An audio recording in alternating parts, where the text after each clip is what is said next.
let's talk about the suspension first. Okay, this rear shock Excalibur, the Cogent Dynamics Mojave Pro, aka Excalibur is what I call it. Cogent Dynamics right here. It did spectacular. It performed like excellent. I didn't have, and the whole 10,000 miles I rode it, I didn't have any single problem with it. I did. Okay, there was some kind of problems I had with it, but well, let me tell you how well it did. I could feel immediately, you know, that the bike, it feels more planted. Like the rear wheel wants to stay on the ground more. You get more traction. It's incredible, and it helps takes the load off the rider. I don't have to work with the bike. More like the bike is working for me type of thing. So I could just kind of just sit down on the bike. That's how I was able to churn out those long days of miles on the dirt. You know, just 200, 300, even sometimes even 300, almost 400 miles I would do on the dirt. You know, and I think it's thanks to that shock. You know, it puts less of a burden on the rider. You know, the suspension is working for you. You're not working the suspension type of thing. You know, and so that is the best $1,000 I have spent on this bike. That's if I was to get another DR, that's the first thing I would replace. But just that's what they say. You know, it is a lot of money, man. But I mean, I paid $1,200 for this bike. Literally, that shock is the cost of this bike when I bought it. You know, of course, the bike wasn't in very good shape either. So yeah, like I said, I felt that I needed to. Okay, I'm gonna go over like some problems I had with it. They're just like small issues. I felt that I needed to bump the compression up a little bit for the rocky sections in Utah, because like the back was kind of like flopping around just a little bit, because you know, this bike is loaded to the gills, you know. So I felt that I needed to increase the compression to get a little more control. So that's what I did. I cranked this about like a quarter of a turn, and then it was better, a little bit better. But it would just be better if I just took the weight off the bike, you know. But you can't do that. Alright, HadesOmega here. I bumped up my front tire pressure to about 25 psi. Should have no problem smashing through those rocks now. And I increased the rear compression by like a turn or something. Holy shit! Are we supposed to go up this? Yep, that's what the GPS truck says. Definitely can't drive a car up this shit. Also, I felt that about a quarter of the way through the trip, the spring started sagging. It felt like kind of lower than it should be. So it's a good thing I had given it extra preload before I went out on the trip. Plus, I loaded it with probably more stuff than I set the preload with. But you can get the preload tool in these little crevices here, like in there, and then like right around, it's this thing you have to walk around the bike and then just find the holes and then stick the tool in there. But it does work. You can do it while it's on the bike. So I remember for a couple days, like in Arizona, I kept on tightening it until I felt like, oh, I think that should be good. And it was perfect the rest of the time. So that is something I think is normal with springs. Springs will settle over time, especially when they're brand new. So you're gonna have to set the preload again. And so I thought it was sagging, but I think it's settled in now. It's fine. It's the way I want it. So. Front suspension did great. I thought this front suspension was fine. I didn't have any problems with it. MSP Cycles did tell me that there was a problem with the front forks, like the bushings are worn out, and I honestly never really disassembled the shocks that much, so it very well could be the bushings are worn out. What I might do is I just get a new set of forks. I saw somebody that's selling one locally. I might just snatch those up, and then I won't have to worry about taking it apart, you know. And I have some fresher forks. These ones are bashed up. If you remember, I hit a pole in the desert, and then I dented this fork here, and then this one has like some scratches and stuff on it. So it's gonna be a bitch to change the seals.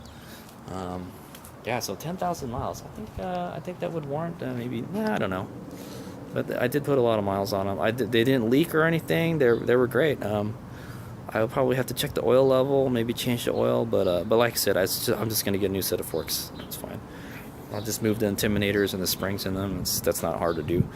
Yeah, and so yeah, the bushings needed replacement. He said that the dude at MSP Cycles said, like, if I move the handlebars around, the wheel doesn't move, you know, or you know, the other way around too.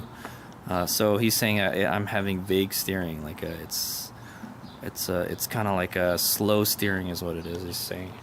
So that might be why, like, sometimes I feel like I need to turn the handlebars a little more. Yeah. So that might be something. It's something I probably don't notice when I'm riding, but when I do replace it, I'll be like, wow, holy crap, this is a lot better. You know, how did I ride it like this before? Type of thing. So yeah. What else? Oil consumption. DR's oil consumption. I've never ridden the bike for this long period. This would eat up about. It's not as bad as that bike. Not as bad as the KLR. I'll tell you that.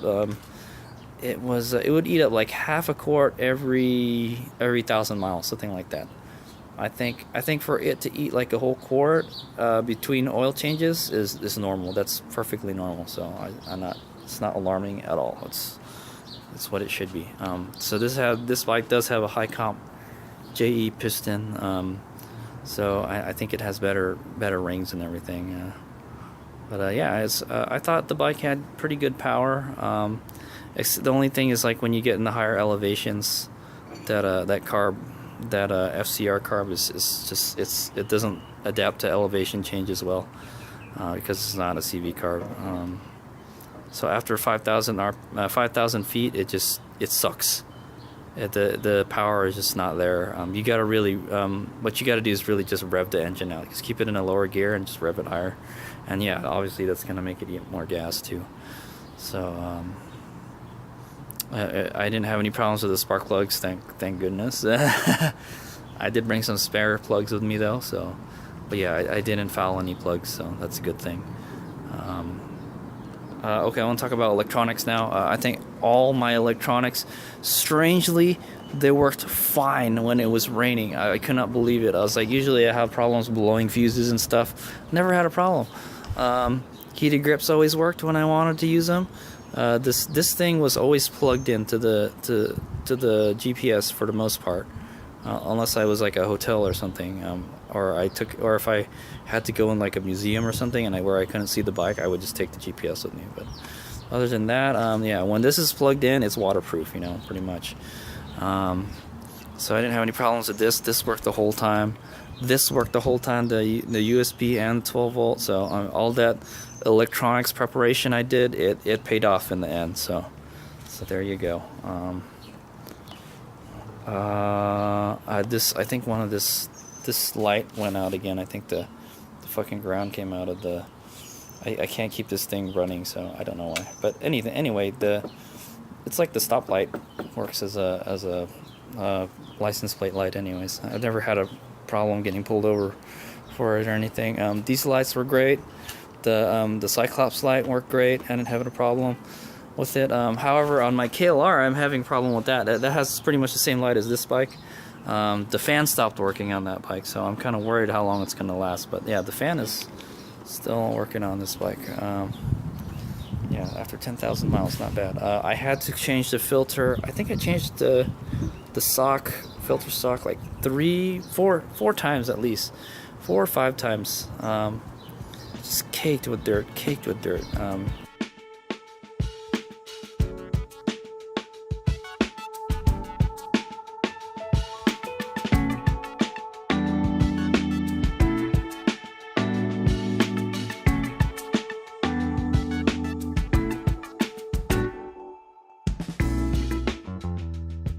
Alright, HadesOmega here. I'm in Guymon, Oklahoma. I've been riding with this guy for a couple days, and I've been riding behind him because I want there to be good footage of you know, people other than me riding the TAT. But anyway, so I've been riding behind him, so it's been really dusty, and I've been getting pelted by dust. Not too bad today, but yesterday was pretty bad. But I just wanted to I was cleaning the air filter, and boom, that's what it looked like. I have a picture of it when I was on there, but I just want to endorse this product, PC Racing Filter Skins, because it does work. Look at this. Look at that, that's the dirty side. That's the clean side. See? There's the air filter. Still pretty clean. This is the third one I've changed so far on the TAT. So, yeah, they normally don't get this dirty, but I did ride through several, past a lot of cars too. So there's a lot of traffic out in this area of the TAT. You know, they got dirt roads out here, you know. So there it is. It works. Let's make out. Some days were worse than others. Those days where there's a lot of traffic on the trail, like trucks and stuff passing by, or when I had to follow Ben, yeah, and the wind was blowing, it just blow that shit right at you. Or sometimes, yeah, the filter got dirty a lot. So, and the main filter eventually started getting dirty too. I don't know how. I guess some of the dirt was getting through somehow, but it still looked pretty good when I cleaned it. I did clean it. So what I did when I came home was I think I changed the oil again, because it was at 3,000 miles, about 3,000 miles, like probably a little more than 3,000 miles when I got back home on the oil change, and then I cleaned the filter, and it's just naked right now, and that's pretty much it. And then I washed the bike. The bike was like uber dirty. It's clean now. I'll have pictures of how the bike looked like before. It's super dirty. There's just dirt everywhere. I was like, dirt and salt too. I had to get rid of all that salt. See, there's still some salt falling out of the fender. This is salt right there from Bonneville Salt Flats.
Alright, there it is. The Cactus Puncher is clean. As clean as I can get it. With the hose and a brush. I'm probably going to have to shoot this part with some engine cleaner later on. Surprisingly, the salt came off pretty easily. I didn't think it was going to... I thought it was going to give me some trouble, but actually it literally just melted when I hosed it, so that's cool. There's still some kind of dirt on it, but it's cleaner, way cleaner than it was before. This is what came off of it. Quite a bit of sand. Yeah, a lot of the mud and salt already washed away. So literally, when I washed it, it smelled like an aquarium. If you know what an aquarium smells like, or like the ocean, you know, it smelled like the ocean. So there was quite a bit of salt on it. I'm surprised it hasn't rusted at all. I think it's because I was riding in a very arid environment, very dry, that it didn't rust. So that's the good thing. But I'd imagine if I let it sit long enough, it will start rusting. So yeah, so that's why I cleaned it as best I could. I tried to get the fender as good as I could. It's still pretty dirty, but whatever. It's underneath. I got the bottom of it good too. Right there. If you look at the pictures from before, it was a lot worse. And I just have to make sure all the electronics work and stuff now. I made sure I cleaned the wheels. It looks like my rim, it looks like my tube spun a little bit, but not a lot. It's crooked. So I think I'm gonna have to take the wheel off. I'm gonna have to take the wheel off and rebalance it anyway. So we'll fix that then. 3,000 miles, still looking good, man. I would still run that in the dirt, no problem. As you can see, it's kind of squaring it off too. It's squaring off in the center. But the big blocks are good on the side, so I'd say this tire will do another 1,000 miles. We'll see. There's still some chunks of salt and stuff falling off, so I don't really clean this bike too often either. So I'll tell you, riding through the rain sure cleans it pretty good though. So yeah, there it is. It's clean for the most part. I probably got to hit a couple places. It's just some dirt there. I got to take the windscreen off and clean it with the sponge. Yeah, but it's clean now. You can see the dragon again. You could barely see the dragon at some point. And then I can put some more stickers on the bike. So I got a couple stickers I want to put on. Yeah. So I don't know. I don't know where we're going to put them. There's not a whole lot of space left anymore. Maybe I'll take this uni sticker off. I don't know. It looks good. All that muddy stuff over there is from spraying the chain all the time. I religiously sprayed it every day. You know, tried my best. It still smells like an aquarium in here, so I gotta go clean up the ground now. But good stuff. So Cactus Puncher is clean. Before I wash it all away, all this dirt is dirt from all over the United States. Salt, mud, dirt. See, look at that sand. The sand is different colors. There's like dark sand. There's a light sand. There's bugs. All sorts of stuff from all over the United States is going to drain right now. Look at that. Ugh. All right. Here's what we go. See, salt. But if I licked it right now, it would be salty. So I don't recommend that. These bags did great. Dude, I love these bags. These bags are great. The only thing is they get wet. I just kept my tools here. It was easy to get tools, and I put all my gloves in there. It did great.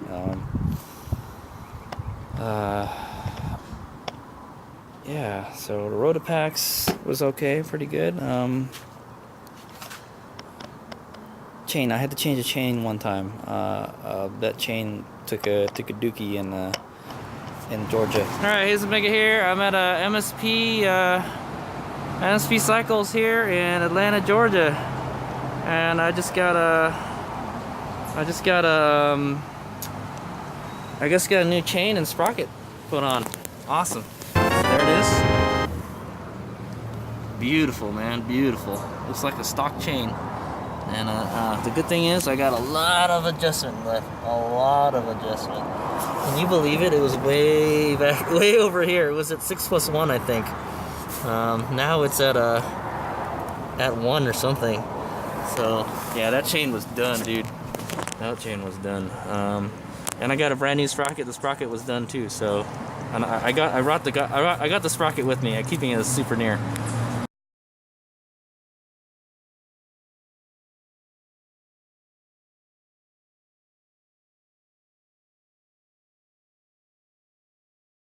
So I went and got a new chain at MSP Cycles. They did a great job. Once they had it on there, I never touched it again. I would lube it every day, and I would check the adjustment.